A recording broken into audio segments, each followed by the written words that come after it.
अपने बच्चों के उज्जवल भविष्य के लिए, रोजगार के लिए, बुजुर्गों के इलाज के लिए और गुजरात की तरक्की के लिए एक एक कदम आप चल के आए। हमारे सर माथे पर सबको मेरा प्रणाम, नमस्कार, सत श्री अकाल। अरविंद केजरीवाल जी बैठे हैं जिन्होंने देश की राजनीति की दशा और दिशा बदल दी। हमारी गुजरात की पूरी टीम बैठी है, वो लोग बैठे हैं जो देश के लिए कुछ करना चाहते हैं। वो लोग बैठे हैं जिनको पैसे कमाने की इच्छा नहीं है, राजनीति को धंधा बनाने नहीं आए। हम इनका धंधा बंद करने आए हैं, जिन्होंने राजनीति को धंधा बना रखा है। अरविंद केजरीवाल जी इनकम टैक्स के कमिश्नर थे। हिसार जिले में, हरियाणा में फर्स्ट आए थे। एक ही स्टूडेंट आया था जो चुना गया था पूरे जिले से। इनकम टैक्स के कमिश्नर थे, चाहते तो बहुत पैसे कमा सकते थे, लेकिन जुनून था कि देश में बदलाव लाना है। इस्तीफा देकर उसी दफ्तर के बाहर कुर्सी लगाकर बैठ गए। अंदर कोई रिश्वत मांगे तो मुझे बताना। तो ये जुनून है। तो गुजरात में आंधी चल रही है, तूफान चल रहे हैं। हम जूनागढ़ गए, हम खेड़ ब्रह्मा गए, हम सुरेंद्र नगर गए, हम ऊंझा गए, आपके पास आए, वडोदरा गए, अहमदाबाद गए। जहां जाते हैं लोग यही कहते हैं, भाई हमारा इनसे पीछा छुड़वा दो। हमने कहा जी हमने नहीं छुड़वाना पीछा, आपने है। 27 साल हो गए। कमाल है। हर साल पेड़ भी पत्ते बदल लेता है। अब गुजरात वालों तुम तो बदलो कुछ, बदलाओ। नई आंधी, नया तूफान, नए विचार, नया खून। आम घरों के बेटे बेटियों को लाओ। इनके बेटे बेटियां चेयरमैन बनते हैं, एमएलए बनते हैं, मंत्री बनते हैं। हमारे बेटे बेटियां सिर्फ जिंदाबाद मुर्दाबाद के नारे लगाने के लिए रखे हुए हैं। क्यों भाई, हमारे बेटे बेटियां क्यों नहीं बन सकते विधायक? हमारे बच्चे क्यों नहीं बन सकते चेयरमैन? क्या कुर्सी पे बैठना नहीं आता उनको? इनको बोल देना बीजेपी वालों को कि अरविंद केजरीवाल और भगवंत मान आए थे दिशा में, ये बोल के गए हैं कि इनके बेटे बेटियों के बिस्तरे गोल कर दो, आम लोगों के बेटे बेटियां आ रहे हैं। कांग्रेस चलो छोड़ो, क्या बोलेंगे। कांग्रेस तो कोमा में चली गई है। दिल्ली में भी जीरो है, 2 बार जीरो। देश की सबसे पुरानी पार्टी देश की राजधानी में जीरो। खत्म। ये दिल से बोला है। जहां पर राहुल गांधी जी रहते हैं, सोनिया गांधी जी रहते हैं, इनके बड़े बड़े नेता रहते हैं, जिस इलाके में, वो नई दिल्ली विधानसभा है। वहां से एमएलए पता कौन है पिछले 3 बार से? अरविंद केजरीवाल। चलो खुद तो वोट नहीं देते होंगे, लेकिन उनके घर पे काम करने वाले, माली, रसोई वाले, सब आम आदमी पार्टी को वोट देते हैं, क्योंकि वो अंदर से इनको जानते हैं कि कैसे हैं ये, कि कौन कौन आता है घर पे, आपस में कैसी मीटिंग होती है 12 बजे, सीक्रेट मीटिंग, तुम ये कर लो, तुम वो कर लो। हम वो वाले नहीं। हम तो भाई, कोई हमें कहता भाजपा की बी टीम है, कोई कहता कांग्रेस की बी टीम है। हम टीम हैं, लेकिन जनता की ए टीम है। हम पब्लिक की ए टीम है। पंजाब में 7 महीने हुए हैं सरकार बने हुए। 7 महीने में जो 1 जुलाई को हमने बिजली फ्री की, 2 महीने का बिल आता वहां 300 यूनिट पर मंथ, हमने 600 यूनिट एक बिल का फ्री कर दिया। 74 लाख से ज्यादा मीटर हैं पंजाब में। अभी जो बिल आया है उसमें 50 लाख से ज्यादा लोगों का बिल जीरो आया है। जीरो। आपके यहां भी आ सकता है। दिल्ली में जीरो आता है। दिल्ली में भी पहले ऐसा होता था, बिजली टाइम पे आए ना आए बिल आता था। अब बिजली आती है, बिल नहीं आता। ये सच्ची नीयत वाला आदमी कर सकता है। कोई खजाना खाली नहीं होता। खजाना खाली पब्लिक के लिए, बस इनके बेटे बेटियों के लिए कोई खजाना खाली नहीं है। तो मैं तो यही कहने आया हूं आपको। अभी हमारे यहां 14, 15, 16 अक्टूबर को पंजाब पुलिस के पेपर हुए, constable, sub inspector, head constable, लाखों बच्चे इम्तिहान देके आए हैं, एक भी पेपर फूटा नहीं है। यहां दिल्ली में पेपर नहीं फूटता, क्योंकि पेपर फूटा सपना टूटा, और यहां पेपर फूटने के अलावा कोई काम ही नहीं है। मुझे तो पता चला 2015 से सब पेपर, अभी बीबीए का, बीकॉम का पेपर फूटा है। फिर युवाओं का दिल टूट जाता है कि क्यों पढ़ाई करें यार, पेपर फूटता है, बड़े बड़े लोग जो हैं वो पास हो जाते हैं। तो मैं तो यही कहने आया हूं कि बदलाव, परिवर्तन। मुझे एक युवा मिला, मैंने कहा गुजरात वालों को क्या चाहिए? कहता जी चेंज। मैंने कहा जी चेंज कौन है? कहता जी आम आदमी पार्टी। मैंने कहा कांग्रेस चेंज नहीं है? कहते नहीं जी कांग्रेस चेंज नहीं, कांग्रेस तो एक्सचेंज है। वो तो किसी के 4 काम हो गए इधर से खरीद लो, किसी के 5 काम हो गए इधर चले गए। वो तो मतलब विधायक बेचने वाली कंपनी बन चुकी है। गोवा में बिक गए, महाराष्ट्र में बिक गए, कर्नाटका में बिक गए। तो वोट खराब मत करना।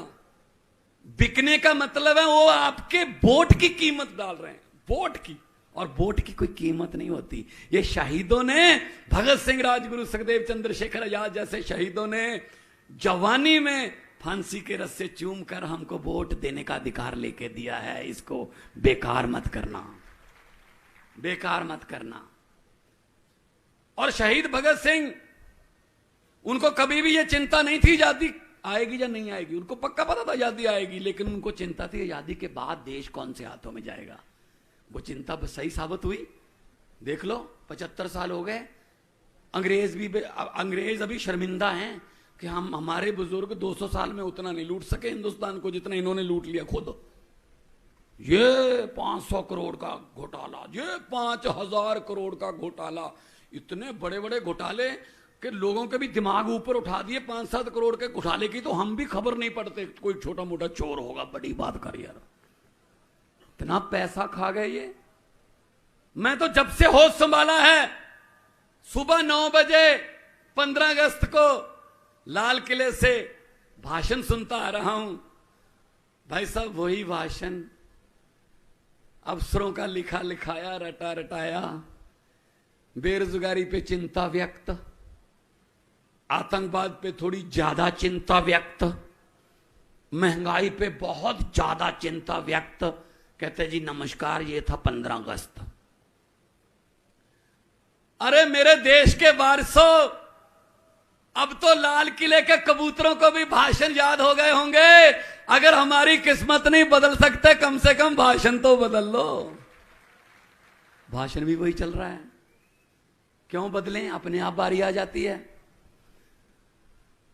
तो आओ इनको ही बदल डालें हम, इनको बदल डालो। एक बटन दबाकर जो क्रांति आ रही है, एक बटन दबाकर झाड़ू वाला। पंजाब में क्रांति आई, दिल्ली में क्रांति शुरू हुई। पहले हम ये कहते थे कि ये 8 साल पुरानी पार्टी है, 2 राज्यों में सरकार है, 10 राज्यसभा के मेंबर हैं। अब एक लड़के ने मेरे साथ फोटो करवाई, उसने ऐसे कर लिया। मैंने कहा ये क्या है? कहते ये गुजरात है। कहते 3 हो जाएंगे अब। तो ये तो फिर आपका फैसला है, जनता का फैसला है। वोट डालने जाओगे, वोट डालकर ये सोच लेना कि आज बच्चों की किस्मत चमका के आए हैं झाड़ू वाला बटन दबा के, वरना 27 साल हो गए, 5 और चले जाएंगे, क्या करोगे? तो पंजाब से बहुत से लोग आते हैं यहां, आप उनसे पूछ लेना। दिल्ली में आपके दोस्त मित्र रहते होंगे, उनसे पूछ लेना। हम जो कहते हैं वो करते हैं, हम जो कर नहीं सकते वो कहते नहीं हैं। 15 लाख आ गया आपके खाते में, हर खाते में आना था, नहीं आया। पंजाब में भी नहीं आया। 15 लाख की बात छोड़ो, जो हमारे घर में 2-4 हजार रुपया पड़ा था खर्चे वर्चे के लिए, नोटबंदी करके वो भी ले गए निकाल के। भाई साहब, लाइन में कौन लगा? गरीब लगा ना लाइन में, दिहाड़ी छोड़ के। किसान लाइन में खड़ा था, गरीब रिक्शे वाला खड़ा था। और सबसे बड़ी जो पीड़ित हैं, सबसे पीड़ित कौन है नोटबंदी की? महिलाएं, माएं, बहनें। मां बहनों को ना एक अच्छी आदत होती है, आदत अच्छी है वो, कि वो कई बार अपने पति को बताए बिना कुछ पैसे अलग रख लेती हैं कि इमरजेंसी में काम आ जाएंगे, कभी कोई बच्चे की फीस या कोई आधी रात को कोई बीमारी आ गई, हॉस्पिटल जाना पड़ेगा, रख लेती हैं ऐसे बताए बिना बताए हस्बैंड को, पति को। अब भाई साहब रातों रात नोट बदल दिए। सुबह ना बता सकती हैं ना छुपा सकती हैं। बताती हैं तो झगड़ा होता है, पति कहता कहां से आए ये पैसे। नहीं बताती तो कागज बन जाएंगे, बैंक खुद जा नहीं सकती।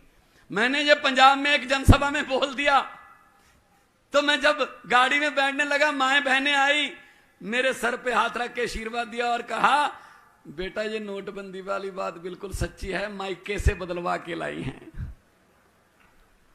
ये हालत है। क्या नोटबंदी से आतंकवाद खत्म हो गया? नोटबंदी से क्या भ्रष्टाचार खत्म हो गया? सब वही चल रहा है। तो आओ इकट्ठे होके झाड़ू। मुझे पत्रकारों ने पूछा आपने आंधी कैसे रोक दी? मैंने कहा कौन सी आंधी? बीजेपी की। दिल्ली और पंजाब में आंधी कैसे रोक दी? मैंने कहा बीजेपी का चुनाव चिन्ह क्या है? बोले कमल। मैंने कमल कहां उगता है? कहता कीचड़ में। मैंने कहा हमारा चुनाव चिन्ह क्या है? बोले झाड़ू। मैंने कहा झाड़ू क्या करता है? कहता कीचड़ की सफाई। मैंने कहा हमने झाड़ू से कीचड़ की सफाई कर दी, कमल उगे ही नहीं दिल्ली और पंजाब में।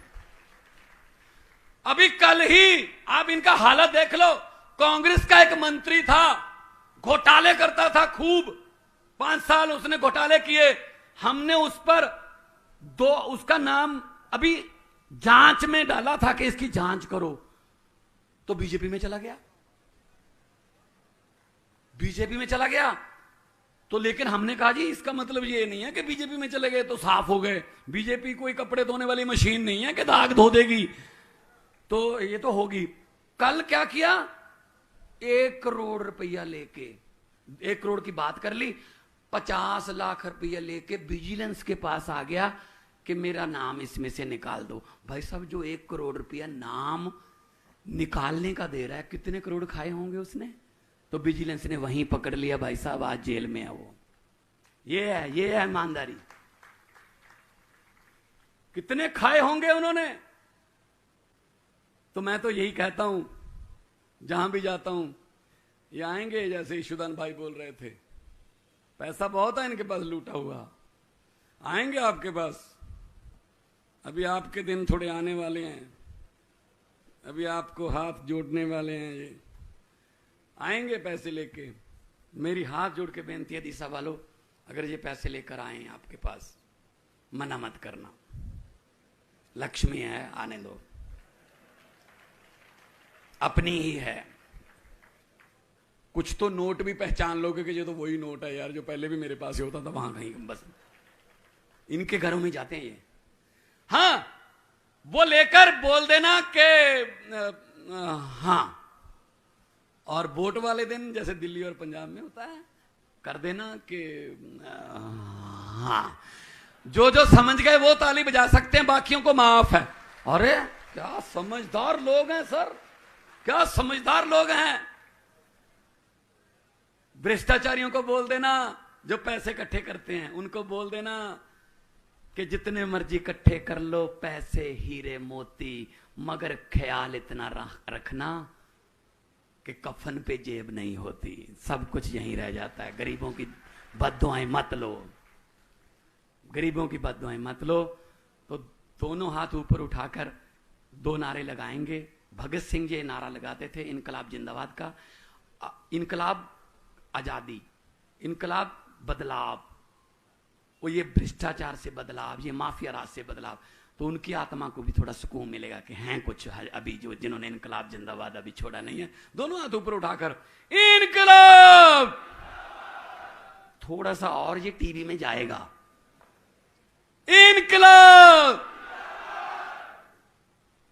भारत माता की वंदे, जय जवान जय जवान, बोले सोनिहाल।